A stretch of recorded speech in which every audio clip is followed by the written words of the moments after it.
Good morning.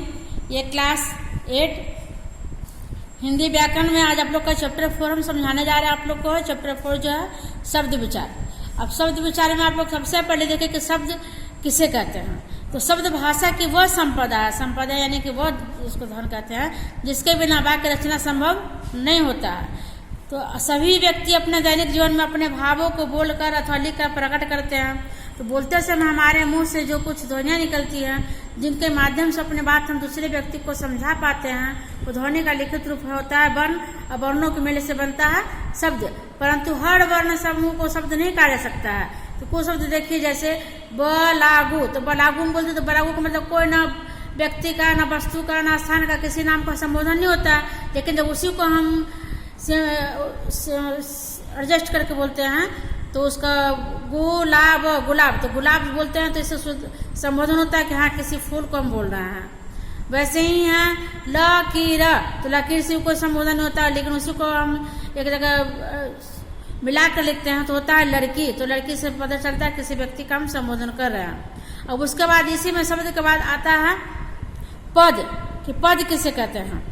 तो स्वतंत्र वर्णों का सार्थक समूह शब्द होता है, परंतु जब वो शब्द का वाक्य में प्रयोग करते हैं तो वह स्वतंत्र न होकर के व्याकरण के नियमों में बंध जाता है और वह पद कहलाता है। अतः सिंपल वे में बता रहे हैं कि व्याकरण के नियम से बंधे वाक्य में प्रयुक्त शब्द पद कहलाते हैं।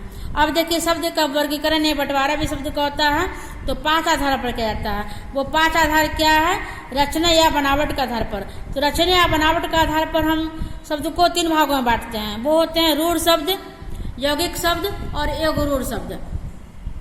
इसका डेफिनेशन देखिए, रूढ़ शब्द का वे शब्द जो किसी वस्तु विशेष के लिए रूढ़ निर्धारित किए गए हो उन्हें रूढ़ शब्द कहते हैं। जैसे हाथ, घर, मकान, पेट।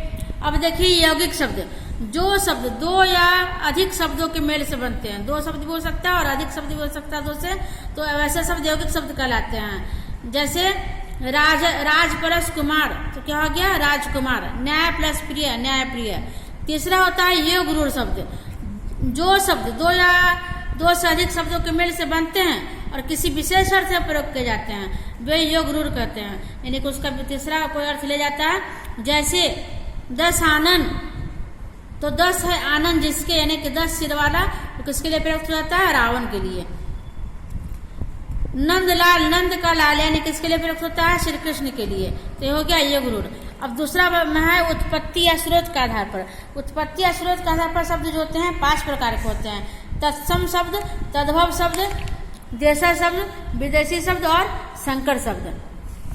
तो इसका डेफिनेशन भी देखिए, तत्सम शब्द का तत्सम शब्द यानी तत्, सम प्लस समान, यानी कि शब्दों के मेल से बना है। संस्कृत भाषा के जो शब्द मूल रूप में हिंदी में प्रयोग किए जाते हैं वे तत्सम शब्द कहलाते हैं। जैसे दुग्ध, धृत, अग्नि, ये सब शब्द तत्सम के कहलाते हैं। तद्भव में, तद्भव का अर्थ होता है उससे उत्पन्न या उससे होने, यानी कि संस्कृत शब्दों से बिगड़ कर बने शब्द जो हिंदी में प्रयोग किए जाते हैं वे तद्भव कहलाते हैं। जैसे हम अगर दुग्ध बोले हैं तत्सम में तो तद्भव हो जाएगा दूध। धृत बोले हैं तत्सम में तो उसका हो जाता है घी। उसके बाद देखिए देशज शब्द, यानी कि क्षेत्रीय बोलियों के प्रभाव में हिंदी से प्रयुक्त किए जाने वाले शब्द देशज कहलाते हैं। जैसे थैला, पगड़ी, खाट, झुग्गी, खिड़की। उसका देखिए विदेशी शब्द, भारत में समय समय पर विभिन्न विदेशी लोग आए जो अपने साथ अपने देश की भाषाएं भी लाएं।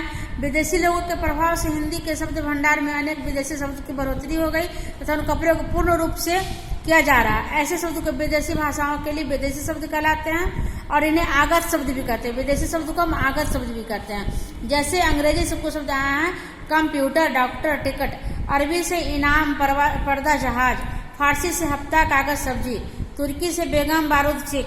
पुर्तगाली से कमीज, साबुन, बरामदा। फ्रांसीसी से कार्टून, काजू, कारतूस। चीनी से चाय, पटाखा, लीची, चुको और भी अन्य शब्द होते हैं। और 5वां देखिए संकर शब्द, जो शब्द 2 भाषाओं के शब्दों के मेल से बनते हैं उन्हें संकर शब्द कहते हैं। जैसे हिंदी और फारसी मिलाकर देखिए, हिंदी में पान और दान जो है फारसी का शब्द है, तो ये दोनों मिलाकर पान प्लस दान बराबर कहता है पान दान। वैसे हिंदी में घड़ी और अरबी भाषा का शब्द है साज, तो घड़ी प्लस साज बराबर कहता है घड़ी साज। अब तीसरा है अर्थ के आधार पर। अर्थ के आधार पर शब्द के दो भेद होते हैं, एक सार्थक और दूसरा निरर्थक। यानी जिन शब्दों का कोई निश्चित अर्थ होता है उसे हम सार्थक कहते हैं, जैसे आसमान, पिताजी। निरर्थक, कभी कभी निरर्थक शब्द भी वाक्य में प्रयुक्त होकर अर्थ व्यक्त करते हैं, उन्हें निरर्थक शब्द कहते हैं। जैसे कुछ लोग बात करते हैं तो बोलते हैं पटना, उठना, तो पटना तो है लेकिन उठना क्या है, तो ये क्या हो जाता है निरर्थक शब्द। चाय वाय, आप चाय वाय लेंगे तो चाय तो है लेकिन वाय क्या है, तो ये हो गया निरर्थक शब्द। उसके बाद आते हैं चौथा व्याकरणिक प्रकार के आधार पर। तो व्याकरणिक प्रकार के आधार पर शब्द के दो भेद होते हैं कि विकारी, दूसरा अविकारी। तो विकारी का अर्थ होता है परिवर्तन, यानी कि जो शब्द लिंग, वचन, कारक, काल आदि के प्रभाव से बदले जाते हैं वे विकारी शब्द कहलाते हैं। ये चार होते हैं, ये चार होते हैं, संज्ञा, सर्वनाम, विशेषण और क्रिया। और अविकारी शब्द, जो शब्द लिंग, वचन और काल आदि के प्रभाव से प्रभावित नहीं होते, नहीं बदलता है लोग, उन्हें अविकारी शब्द कहते हैं। जैसे और इन्हें अवयव भी कहते हैं। ये शब्द किसी भी स्थिति में होगा, परिवर्तन नहीं होगा। ये 5 प्रकार के होते हैं, क्रिया विशेषण, संबंध बोधक, समुच्चय बोधक, विस्मयादि बोधक और निपात। और लास्ट होता है प्रयोग के आधार पर। तो प्रयोग के आधार पर शब्द 2 प्रकार के होते हैं, सामान्य शब्द, दूसरा तकनीकी शब्द। तो सामान्य शब्द उसे कहते हैं जिनको हम दैनिक जीवन में आम बोलचाल के लिए प्रयोग में लाते हैं, उन्हें सामान्य शब्द कहते हैं। इनका अर्थ कोई भी आसानी से समझ लेता है, जैसे घर, रोटी, किताब, कमरा, नदी। तकनीकी शब्द, वे शब्द जिनका संबंध विभिन्न विषयों, व्यवसायों, विज्ञान आदि से होता है, तकनीकी शब्द कहते हैं। जैसे विषय, विषय में संज्ञा, सर्वनाम, विशेषण, क्रिया, लिंग, वचन। प्रशासन यानी सचिव, कनिष्ठ, वरिष्ठ, निदेशालय, प्रयाग। विज्ञान यानी कि रसायन, कोशिका, जीवाश्म, जीव विज्ञान, संश्लेषण। ये था आप लोग का चैप्टर 4 शब्द विचार। इसको आप लोग पुनः फिर से आप लोग चैप्टर को रीड करेंगे। ओके।